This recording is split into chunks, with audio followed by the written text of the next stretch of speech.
Change has come to America. Believe it. Help is on the way. Knock, knock.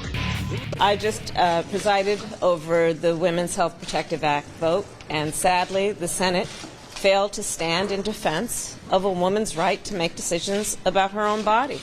And let's be clear, the majority of the American people believe in defending a woman's right, her choice, to decide what happens to her own body. And this vote clearly suggests that the Senate is not where the majority of Americans are on this issue. It also makes clear that a priority for all who care about this issue, a priority should be to elect pro-choice leaders at the local, the state, and the federal level. Because what we are seeing around this country are extremist Republican leaders who are seeking to criminalize and punish women for making decisions about their own body. By comparing us to sea turtles. When will the Republican Party understand that women have more rights than sea turtles? I don't think that they can process that little tidbit of information about the United States Constitution. You know, this is just so sick. It's so twisted. It's so wrong, you know. And yes, Manchin voted against it yesterday and gave some half-assed excuse. And it's obviously because he saw what happened in West Virginia's primary, where a guy who voted for infrastructure for West Virginia was defeated by a cult member who, pledged fealty to Donald Trump. And you know, they're not a party of ideas. It's not a party of ideology. They don't have any ideology. They don't have any ideas. It's just a party that's loyal to a person, to a cult of personality, they have no ideas about how to solve anybody's problems. You know, I mean, listen, some of the decision makers, the people who vote on these pieces of legislation, they are so bereft of logic and reason that you have to start to understand that what's going on in this country is that people who can't think their way out of a paper bag, people who equate things that are not like one of these things is not like the other, you know, like that. People who never passed that little bit of logic and reason as a child. They can't differentiate between objects or things or people or places. They just can't. They can't do it. They are the ones that Donald Trump is seeking out. They are the ones that Donald Trump endorses. These people, who some of them are bright, like Dr. Mehmet Oz. I mean, he's not an idiot. He's a surgeon, right?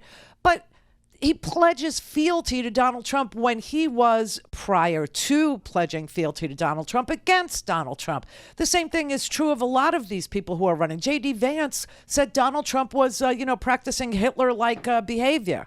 And now J.D. Vance can't bend his knee fast enough for Donald Trump. Now, I don't know if it's because they're blackmailable or if it's because they think that there's more value in pledging loyalty to this cult than there is in being men of principle or men of reason. But then, he goes out and he finds some of the dumbest, most insane people like the Paul Gosars and the Andy Biggs and the Majorie Taylor Greenes and the Madison Cawthorns and the Matt Getzes. Some of them obviously are blackmailable. Others of them are just completely bereft of reason and logic. The reason why there's a baby formula shortage is because an Abbott Laboratories factory in Sturgis, Michigan, had to be closed because they found I forget what the name of the bacteria is called, but they found a bacteria that was causing the death of children in baby formula. And when they inspected this particular Abbott Laboratories factory, they didn't find it. I'll just tell you what Abbott says. They said they found the bacteria, but not in the production line. They found it in an unrelated area of the factory. Abbott says that they voluntarily closed down to clean up or whatever. And other people, are reporting that, no, the FDA shut them down. Okay, so bacteria, that was one reason. The second reason is supply chain issues. Why? Well, because during Donald Trump's unchecked coronavirus craziness, okay, he refused, to protect people. We now have 1 million dead. Way to go.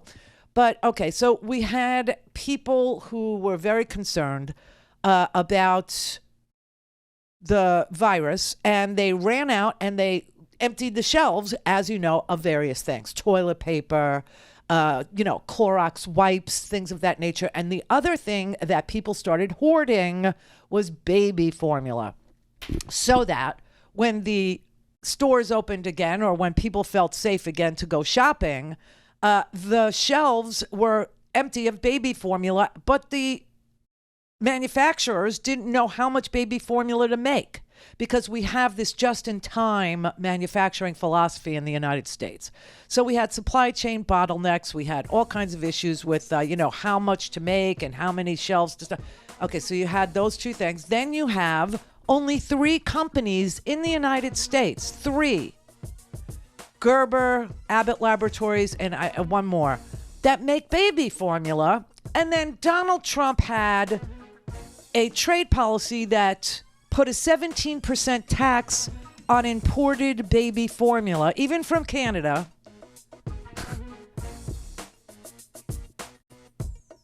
And so you have a competition problem, a bacteria problem, a bottleneck problem from the coronavirus pandemic.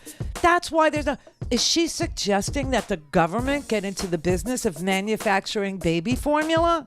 Because that's the only way her little reason for not voting for aid to Ukraine makes any sense. Hard telling people to vote no, and here's the reason why.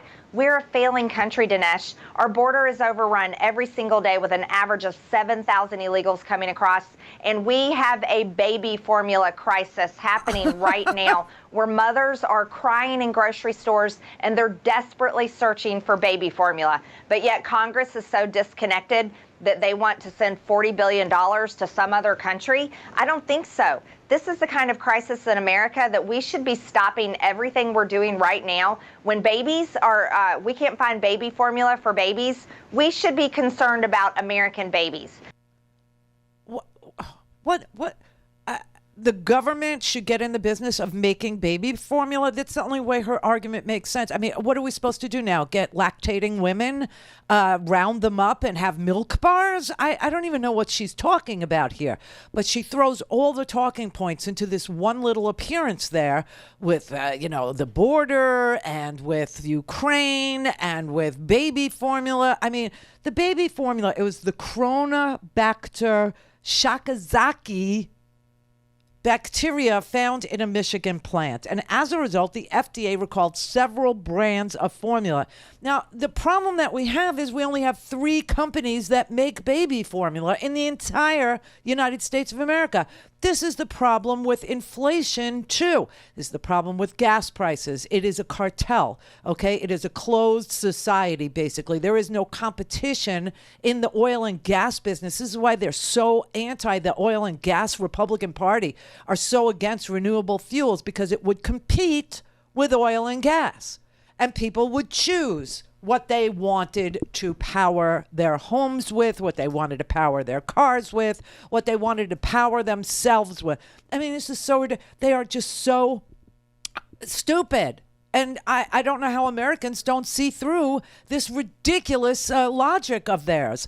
I mean, they sit there and I watch people, they go, that's right. Why are we putting $40 billion into Ukraine when we don't have baby formula?